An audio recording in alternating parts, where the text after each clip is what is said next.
YTN을 향한 시청자 의견이라면 모두 귀 기울여 듣고 답하는 시청자 톡톡 Y 시간입니다. 오늘 주목한 시청자 의견을 AI 앵커 Y고가 소개해드립니다. 지금 바로 만나보시죠. 안녕하세요. AI 앵커 Y고입니다. 오늘의 첫 번째 주제는 국제유가에 대한 시청자 의견을 들어봤습니다. 자세한 내용 보도 먼저 확인해 보겠습니다.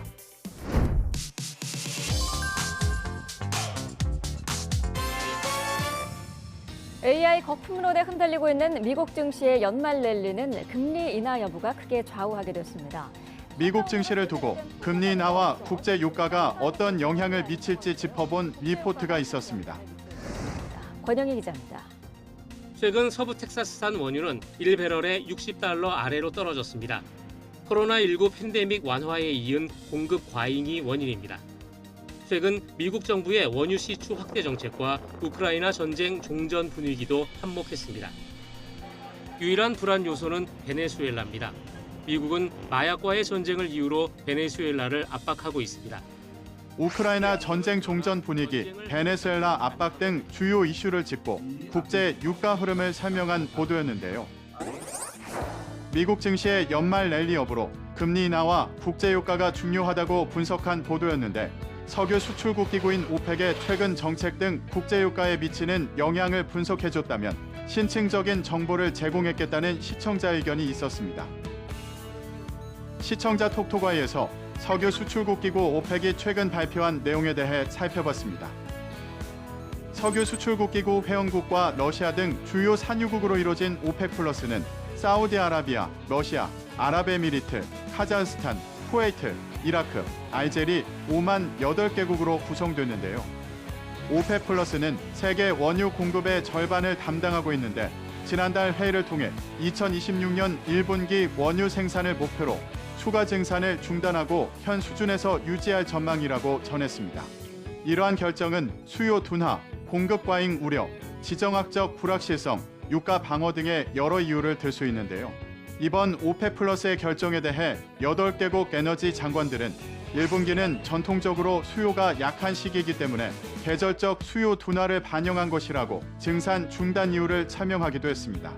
또 이번 결정의 이유는 공급 과잉 우려 때문도 있는데요. 국제에너지기구는 지난 10월 보고서에서 내년에 최대 하루 400만 배럴의 공급 과잉이 나타날 수 있다고 전망했습니다. 이는 세계 석유 수요의 약 4% 수준에 달합니다. 뿐만 아니라 국제 유가가 러시아, 우크라이나 전쟁 종전 가능성 등으로 하락 압력을 받고 있는 것도 영향을 미쳤다고 보는데요. 평화 협상이 합의되면 러시아에 대한 미국 제재가 완화되면서 원유 공급이 늘어날 수 있기 때문이라고 합니다. 다음으로 시청자 톡톡과의 두 번째 주제는 페달 오조작 방지 장치에 대한 시청자 의견을 들어봤습니다. 어떤 내용을 담고 있는지 이어서 확인해 보시죠.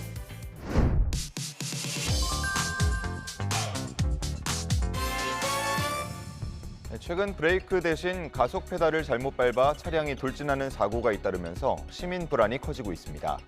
최근 페달 오조작으로 추정되는 사고가 발생하면서 페달 오조작 방지 장치를 직접 경험하고 소개한 보도가 있었습니다. YTN은 이 장치가 실제 설치된 차량에 탑승해 어떻게 작동하는지 직접 시험해봤습니다. 발이 아플 정도로 여러 번 밟았는데도 차의 속도가 전혀 붙지 않습니다. 시속 15km 이하로 주행하다 강하게 엑셀을 밟거나 엔진 회전수가 분당 4,500회 이상으로 급격히 올라가면 페달 오조작으로 인식되는 겁니다. 고령 운전자 141명이 이런 장치를 석 달간 이용하는 시범 사업에서 오조작 의심 사례는 무려 71건으로 확인됐는데 모두 장치가 정상 작동해 사고를 방지했습니다. 기자가 페달 오조작 방지 장치를 직접 체험하며 자세하게 설명하고 관련해 앞으로 시행하게 될 제도들을 설명했는데요. 페달 오조작 방지 장치에 대한 실험 결과를 다룬 보도였는데 장치 자체의 설치 비용과 정부의 지원 방안 등 논의를 함께 다룬다면 실용적인 정보가 되겠다는 시청자 의견이 있었습니다. 시청자 톡톡와이에서 페달 오조작 방지 장치에 대한 다양한 내용을 정리해봤습니다. 페달 오조작 방지 장치란 운전자가 정차 또는 시속 15km 이하에서 빠르게 깊게 가속 페달을 밟을 경우 급가속을 차단하는 장치입니다. 전진뿐 아니라 후진에서도 같은 조건이 감지되면 가속기를 완전히 닫힌 상태로 인식하고 출력 신호를 제한해 비정상적인 페달 입력을 강제로 눌러주는 구조인데요. 장치는 배당 약 44만 원 수준이며 앱을 통해 페달 오조작 데이터와 DTG 정보를 함께 수집해 운전 패턴까지 분석한다고 합니다. 지난 10월 국토교통부는 오는 2029년 1월 1일부터 제작 수입하는 신차인 승용차 3.5톤 이하 승합 화물 특수차에 페달 오조작 방지 장치의 장착을 단계적으로 의무화하는 내용의 자동차 및 자동차 부품의 성능과 기준에 관한 규칙 개정안을 입법 예고했는데요. 승용차는 2029년 1월부터 승합, 화물, 특수차는 2030년 1월부터 의무 장착이 적용됩니다. 국제사회의 사례를 살펴보면 유엔은 2025년 6월 페달 오조작 제어 국제기준 UN R175를 반영했고 일본은 자국차 2028년 9월, 수입차 2029년 9월부터 의무 장착을 시작하는데요. 한국이 추진 중인 의무화 시점 역시 국제기준과 일본 사례, 국내 기술 개발 여건을 감안해 정해졌다고 합니다. 마지막으로 오늘 시청자 톡톡과의 세 번째 주제는 테트라포드 사고에 대한 시청자 의견을 들어봤습니다. 이어지는 내용도 지금 바로 만나보시죠.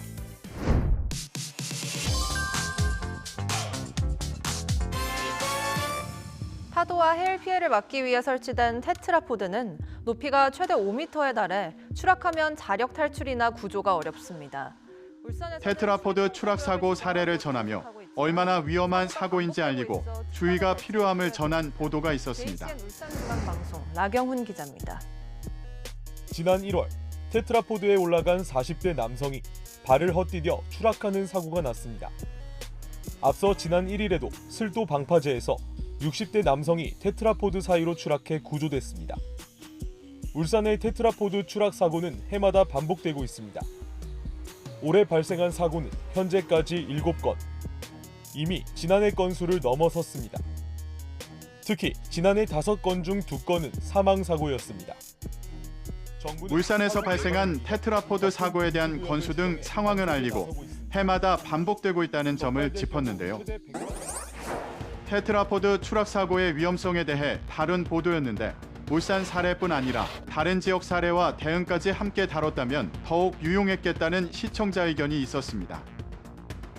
자세한 내용을 보충하기 위해 시청자 톡톡아에서 다른 지역의 테트라포드 사고 사례를 살펴봅니다. 보도에 나온 테트라포드 사고는 울산뿐 아니라 다른 지역에서도 지속적으로 발생하고 있습니다. 테트라포드란 콘크리트 구조물로 주로 파도나 해일에 의한 피해를 막기 위해 항구의 방파제 좌우 바닷속에 설치하는 것을 말하는데요. 지난 5년간 강원 지역에서 발생한 테트라포드 안전사고는 총 58건으로 7명의 사망자가 발생했습니다. 이는 전국 17개 시도 중 가장 많은 사고 건수와 사망자 수인데요. 올해도 지난 8월까지 강원도에서만 8건의 안전사고가 발생했습니다. 해양수산부는 2020년 항만구역 내 테트라포드에서의 잦은 안전사고 발생에 대응하기 위해 항만법을 개정하고 출입통제구역 지정제도를 도입했는데요. 강원 지역엔 동해 묵호항 북방파제 일대 등이 해수부 관할 출입통제구역으로 지정돼 있습니다. 동해해양경찰서도 지난 9월 4일부터 동해 천곡항과 삼척 임원항을 방파제 출입통제구역으로 지정하고 운영 중입니다. 제주해양경찰서와 서귀포해양경찰서는 지난달 제주 해안 전역에 걸쳐 연안 안전사고 위험 예보제 주의보를 발령했는데요. 해경은 항구와 포구 등 연안 순찰을 통해 테트라포드 및 갯바위 낚시 행위 등에 대한 계도 활동과 임명 구조함 등 안전시설물 점검, 출입 통제구역 해양사고 예방 활동을 한다고 합니다. YTN 방송의 부족한 부분을 채우는 시청자 톡톡아이 시간. 다음 주도 다양한 시청자 의견과 함께 돌아오겠습니다.